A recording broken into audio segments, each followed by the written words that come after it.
নিশাটোৰ ভিতৰতে জনপ্ৰিয় হৈ পৰিছিল এছআই সত্যজিৎ বৰা। ভাইৰেল কল ৰেকৰ্ডিঙে ফাদিল কৰিছিল সত্যজিতৰ প্ৰকৃত ৰূপ। আৰক্ষীৰ বিষয়াই হৈ পৰিল এতিয়া ৰঙাঘৰৰ আলহী। উৎকোচলোৱাৰ অভিযোগত গ্ৰেপ্তাৰ এছআই সত্যজিৎ বৰাক।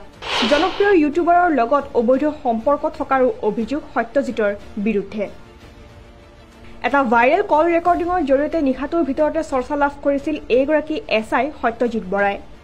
এগৰাকী জনপ্ৰিয় ইউটিউবাৰৰ লগত অবৈধ সম্পৰ্ক থকাৰো অভিযোগ উত্থাপন হৈছিল সত্যজিৎ বৰাৰ বিৰুদ্ধে। ইতিমধ্যে সামাজিক মাধ্যমতো এই খবৰ সন্দৰ্ভত বিভিন্নজনে আগবঢ়াইছে বিভিন্ন প্ৰতিক্ৰিয়া। ভাইৰেল কল ৰেকৰ্ডিঙৰ জৰিয়তে চৰ্চা লাভ কৰা সত্যজিৎ বৰা এতিয়া খুদ আৰক্ষীৰ জালত। গৰু বেপাৰীৰ পৰা উৎকোচ লোৱাৰ অভিযোগত অৰুণাচলৰ পৰা লখিমপুৰ আৰক্ষীয়ে গ্ৰেপ্তাৰ কৰিবলৈ ইতিমধ্যে সক্ষম হৈছে পানীগাঁও আৰক্ষী থানাৰ অচি ৰূপে কৰ্মৰত সত্যজিৎ বৰাক।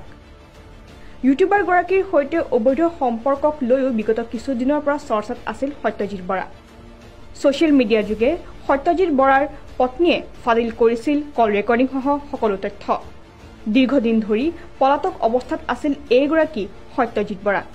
ঘটনা সন্দৰ্ভত আৰক্ষীয়ে ইতিমধ্যে আৰম্ভ কৰিছে তদন্ত প্ৰক্ৰিয়া।